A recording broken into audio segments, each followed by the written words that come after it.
UTA Flight 772 of the French airline Union de Transports Aériens was a scheduled international passenger flight operating from Brazzaville in the People's Republic of the Congo, via N'Djamena in Chad, to Charles de Gaulle Airport in Paris. On Tuesday, 19 September 1989, the McDonnell Douglas DC-10 aircraft took off from N'Djamena International Airport at 13:13. 46 minutes later, at its cruising altitude of 10,700 meters, a bomb explosion caused UTA Flight 772 to break up over the Sahara Desert 450 kilometers east of Agadez in the southern T'Akut of Niger. All 156 passengers and 14 crew members died. It is the deadliest aviation incident to occur in Niger and the fourth deadliest involving the DC-10, after Air New Zealand Flight 901, American Airlines Flight 191, and Turkish Airlines Flight 981. Aircraft. The aircraft, a McDonnell Douglas DC-10-30, registration N54629, serial number 46852, was manufactured in 1973. Victims on the flight deck were Captain Georges Raveneau,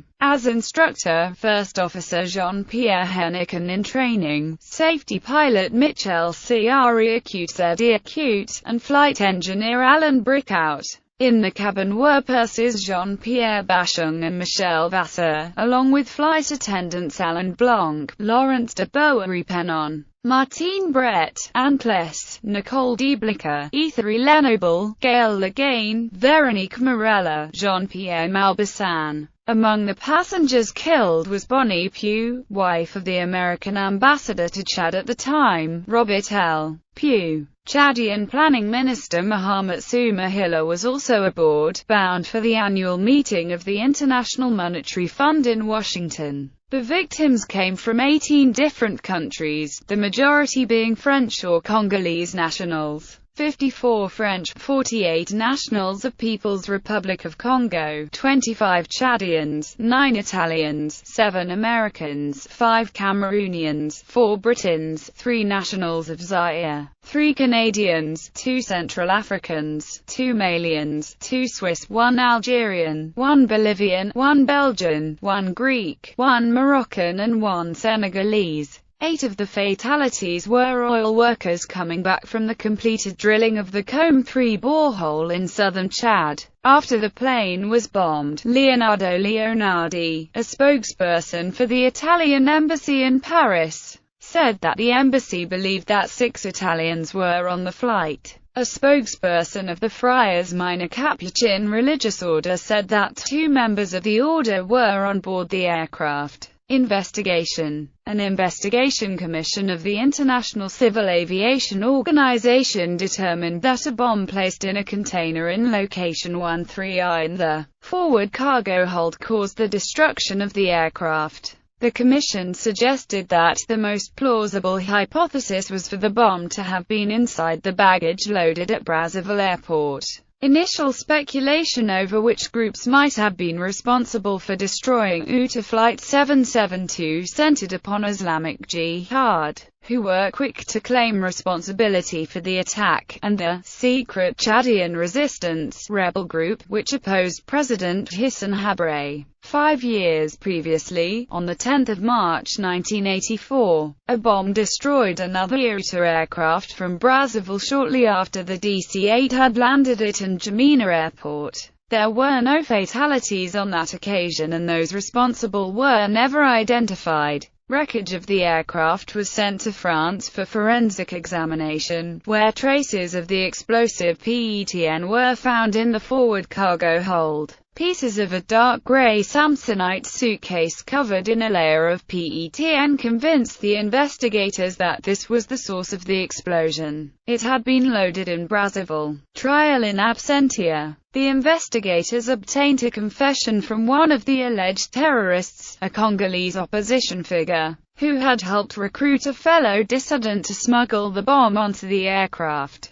This confession led to charges being brought against 6 Libyans. French judge Jean-Louis Bruguière identified him as follows. Abdullah Senussi, brother-in-law of Muammar Gaddafi, and deputy head of Libyan intelligence. Abdullah al-Azra, counselor at the Libyan embassy in Brazzaville. Ibrahim Naili and Arbais Musbar, explosives experts in the Libyan Secret Service. Issa Shibani, the secret agent who purchased the timer that allegedly triggered the bomb, and Abdul Salam Hamouda, Senussi's right-hand man, who was said to have coordinated the attack. In 1999, the 6 Libyans were put on trial in the Paris Assize Court for the bombing of UTA Flight 772. Because Gaddafi would not allow their extradition to France, the 6 were tried in absentia and were convicted. On 5 September 2012, the country of Mauritania extradited Abdullah Senussi to Libyan authorities. Senussi is to be tried in Libya for crimes he allegedly committed during the time he was the close assistant to Gaddafi. Senussi appeared in a Libyan court for a pre-trial hearing on 19 September 2013. On the 11th of October 2013, the International Criminal Court ruled that he can be tried in Libya and lifted their warrant. Alleged motive: the motive usually attributed to Libya for the UTA Flight 772 bombing is that of revenge against the French for supporting Chad, against the expansionist projects of Libya toward Chad.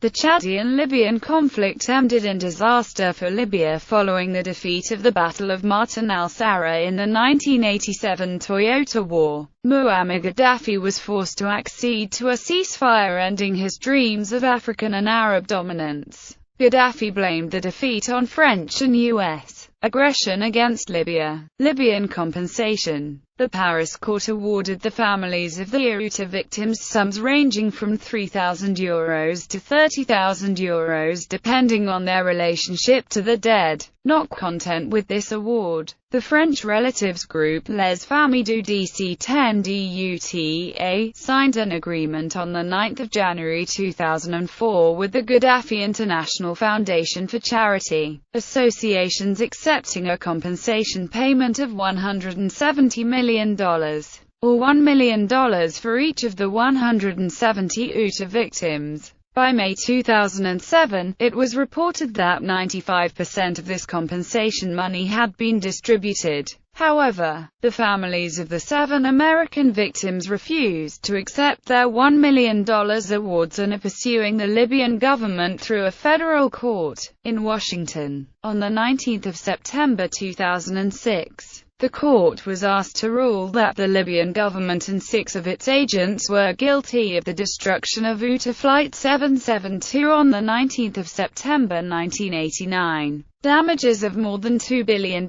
were claimed for the loss of life and the destruction of the DC-10 jet. In April 2007, D.C. District Judge Henry H. Kennedy found Libya directly responsible for the bombing and presided over a 3-day bench trial from 13 August 2007 to 15 August 2007. On 15 January 2008, Judge Kennedy issued an order awarding $6 billion in damages to the families and owners of the airliner. Libya has appealed this decision. In October 2008, Libya paid $1.5 billion into a fund which will be used to compensate relatives of the Lockerbie bombing victims, American victims of the 1986 Berlin discotheque bombing, American victims of the 1989 UTA Flight 772 bombing, and Libyan victims of the 1986 U.S. bombing of Tripoli and Benghazi.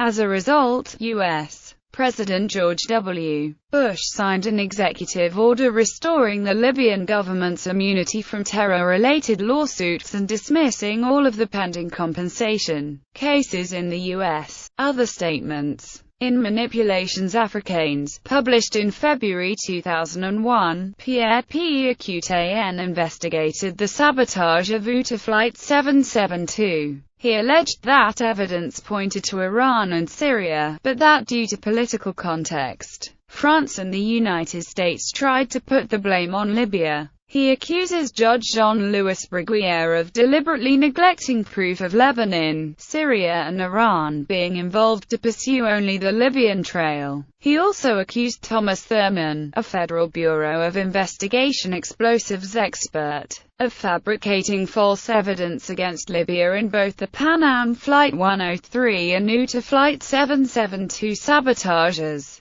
On 18 July 2011, former Libyan Foreign Minister Abd al-Rahman Shafim, who had defected from the Libyan government in March at the beginning of what would become the 2011 Libyan civil war, told Al Hayat that the Libyan government was responsible for the bombing of UTA Flight 772. He stated, "The Libyan security services blew up the plane. They believed that opposition leader Mohammed al-Maghrif was on board, but after the plane was blown up, it was found that he was not on the plane." He also claimed that the Lockerbie operation was more complex. The role of states and organizations has been discussed, and while the Libyan services were implicated, I do not think it was a purely Libyan operation. Memorial. In 2007, a memorial was created in the desert by Les Familles de l'Attentat du DC-10 UTA, an association of the victims' families. In order to retain the sanctity of the crash site, the memorial is about 10 kilometers away from it. The memorial, at 16 degrees 51 minutes 53.748 seconds north, 11 degrees 57 minutes 13.362 seconds east, 16.8649300 degrees north, 11.9537116 degrees east, 16.8649300, 11.9537116 is constructed of black rock in the shape and dimensions of the DC-10 airplane inside a compass, with one of the plane's wings used as a compass point, and over 170 broken mirrors to reflect the victims of the crash. The memorial is visible in aerial imagery on Google Maps.